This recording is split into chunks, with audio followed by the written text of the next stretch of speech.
এখন অনেক একা হয়ে গেছি, কেমন জানি লাগতেছে। বাবা খুব ভেঙে পড়ছে, আম্মু খুব ভেঙে পড়ছে।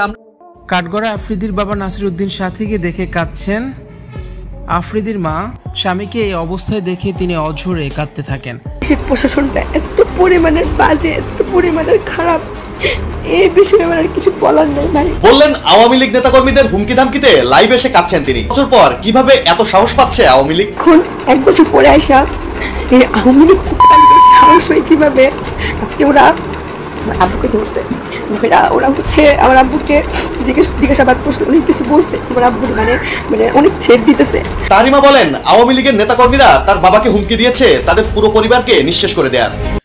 সুপ্রিয় দর্শক, বাংলায় একটা প্রবাদ আছে, সুখে খেলে ভূতে কেলায়। ঠিক এমনটাই ঘটেছে বাংলাদেশের মানুষের প্রতি। যখন বাংলাদেশের সাবেক প্রধানমন্ত্রী দেশে ছিল তখন বাংলাদেশটা অনেক সুস্থভাবে চলছিল এবং অনেক ভালো উন্নয়ন হচ্ছিল। বাংলাদেশে কেউ কখনো চিন্তা করতে পারেনি পদ্মা সেতু বাংলাদেশে হওয়া সম্ভব হবে। বিশ্বব্যাংক লোন দিতে চেয়েছিল, পরে সেটি বন্ধ হয়ে যায়। তারপরে বাংলাদেশের অর্থায়নেই পদ্মা সেতু তৈরি হয়। এমন নানান অনেক বড় প্রকল্পই তৈরি করছে বাংলাদেশের সাবেক প্রধানমন্ত্রী শেখ হাসিনা। কিন্তু তাকে বিতাড়িত করার পর ক্ষমতায় আসলো ডক্টর মোহাম্মদ ইউনূস। সেই ইউনূসের 1 বছর পার হয়ে গেল, কিন্তু দেশের কোনো উন্নয়নের ছোঁয়া বা দেশের কোনো উন্নয়ন কোনো কিছুই করতে পারলো না। বরং যেটুকু সুন্দরভাবে বাংলাদেশটা চলছিল তার থেকে খারাপ অবস্থায় চলে গেল। এখন ছাত্রছাত্রীরা এটা করলো, এখন তারাই বুঝতে পারছে যে তারা আসলে কত বড় ভুল করছে। তাহলে চলুন আর কথা না বাড়িয়ে আজকে ধারাবাহিকভাবে সম্পূর্ণ ভিডিওগুলো দেখে আসা যাক। শুধু ছোট্ট একটা অনুরোধ, আপনি আমাদের চ্যানেলে নতুন হলে চ্যানেলটি অবশ্যই সাবস্ক্রাইব করে পাশে থাকবেন। তাহলে চলুন ধারাবাহিকভাবে সম্পূর্ণ ভিডিওগুলো দেখে আসা যাক। আদালতে নাসিরউদ্দিনকে আসামির কাঠগড়ায় রাখা হয়। এ সময় আশফিয়া উদ্দিন আদালতের ভেতরের বেঞ্চে বসা ছিলেন। স্বামীর দিকে তাকিয়ে তখনও তিনি ফুপিয়ে ফুপিয়ে কাঁদছিলেন। গতকাল হঠাৎ করেই খবর ছড়িয়ে পড়ে আফ্রিদির বাবা গ্রেপ্তার হয়েছেন।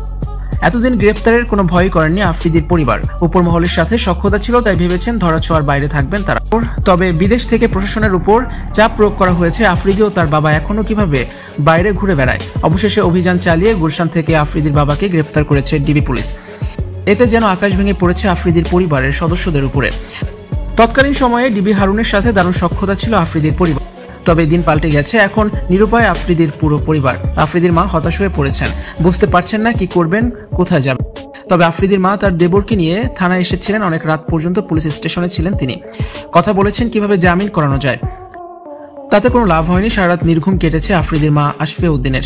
মাই টিভির বেশ কিছু কর্মী রাতে থানা ঘেরাও করলে পুলিশ তাদেরকে সরিয়ে বই সবকিছু নিয়ে আমার সাথে ডিবেট করতে আসুক এবং আমরা স্থান নির্ধারণ করব, সারা পৃথিবী সেই ডিবেট দেখবে।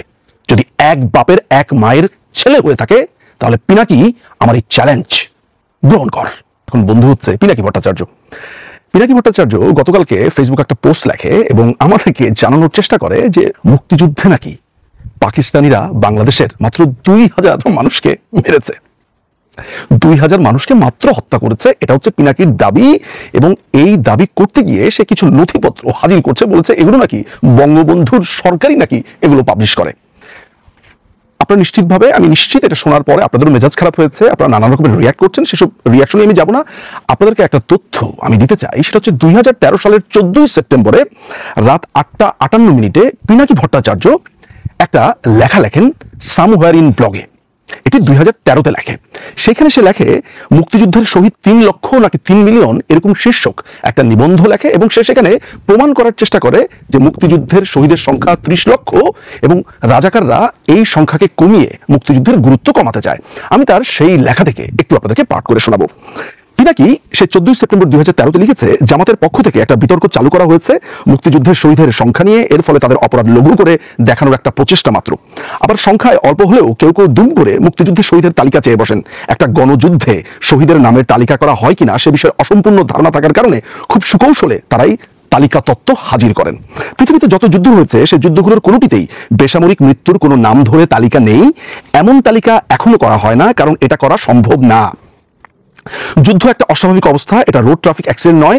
এ সময় শুধু তথ্য সংগ্রহের সমস্যা নয়, এই অস্বাভাবিক অবস্থায় আরো অনেক ঘটনা ঘটে। যেমন ব্যাপক সংখ্যক মানুষ দেশ ত্যাগ করে, তাদের মধ্যে অনেকেই ফেরে না, অনেকেই পরিবার থেকে বিচ্ছিন্ন হয়ে যান, পরিবার সমাজবিহীন ভবঘুরে মানুষরাও নিহত হন যাদের খোঁজ পাওয়া সম্ভব হয় না।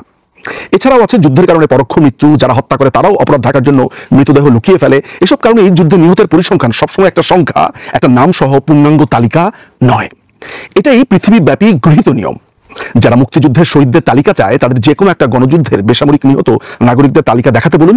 যুদ্ধের মৃত বা নিখোঁজ সামরিক ব্যক্তিদের তালিকা করা সম্ভব, কিন্তু বেসামরিক ব্যক্তিদের নয়। এই এস্টিমেশন কিভাবে করা? জাতীয় পার্টি 14 দল, এদের নির্বাচনে অংশগ্রহণ অনিশ্চিত থাকার পরও জরিপে এদের হিসাবও আসতেছে। এখন জরিপ যেগুলো হচ্ছে এগুলোর সত্যতা নিয়েও প্রশ্ন উঠেছে, কোনটা সত্য, কোনটা গ্রহণ করবেন, কোনটা যৌক্তিক।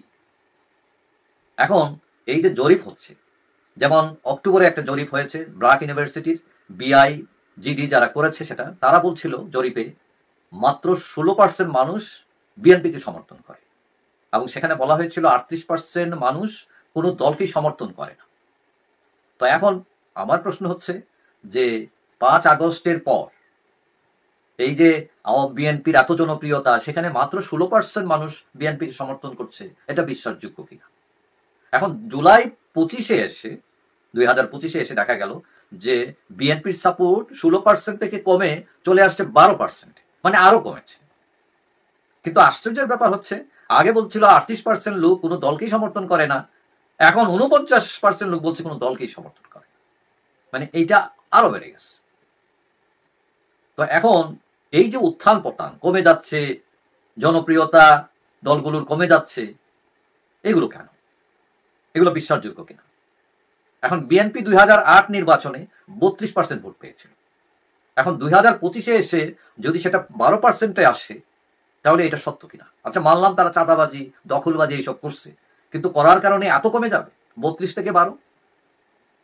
মজার ব্যাপার হচ্ছে, মানে আরেক জরিপ যারা করে, আমার প্রথম দাবি হচ্ছে উপদেষ্টা আসিফের বাবা বিল্লাহ মাস্টারকে গ্রেফতার করা। ওনাকে গ্রেফতার হোক, সবকিছু বেরিয়ে যাবে। আমাকে ধরে নিয়ে এরা বলছে যে আসিফ মাহমুদ বা আসিফ মাহমুদের বাবা এরা ইয়েতে জড়িত না, সেটা বললে তোমার কোনো ক্ষতি হবে না, তুমি কালকে সাংবাদিক আসলে তুমি এই কথা বলবো। উনি বাড়িতে এলাকায় একা থাকেন, ওনাকে কাজটা করছেন, এরকম যে কেউ গিয়ে এরকম করবে এরকম কোনো লোক নেই। আমাদের পাশে আজকে একটা লোক দাঁড়াইতো, আমরা একটু সাহস পাইতাম। আমাদের পরিবার একমাত্র আমি ছাড়া কেউ নেই, আর আমার বোনটা তো বুঝেন এত কিছু। আমার স্বজনরা হারাইছি আমি। আপনারা বলেন, একটা পরিবারের মা ভাই বোন যদি চলে যায়, কে থাকে? 7টা বাচ্চা এদিক হয়েছে, সবগুলো আমার উপরে নির্ভরশীল।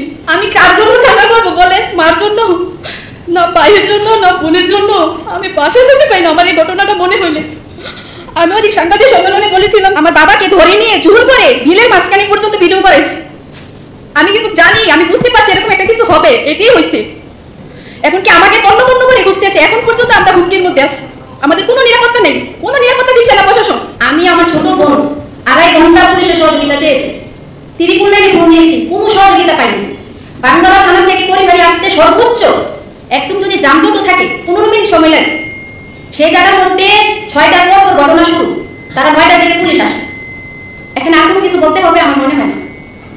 আমি বাঙ্গালা থানার ওসির উপর সন্তুষ্ট, আজকে ওনার জন্য আমি আপনাদের সামনে আসতে পারছি, কিন্তু উনি সময় মতো আসেননি। আর আমি ওনাকে কল দিইনি, আমি কল দিয়েছি SI নাহিদ। আপনারা SI নাহিদ এবং আমার কল লিস্টটা যদি তুলেন বুঝতে পারবেন আমি কি পরিমাণ সহযোগিতা চেয়েছি। কিন্তু উনি সময় মতো আসেননি, আর আমি ওনাকে কল দিইনি, আমি কল দিয়েছি SI নাহিদ।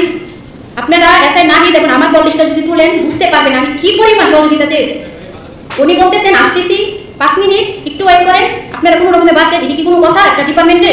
আমাদের ঘটনাটার পর যারা আপনাদের মতন সাংবাদিকের সামনে বা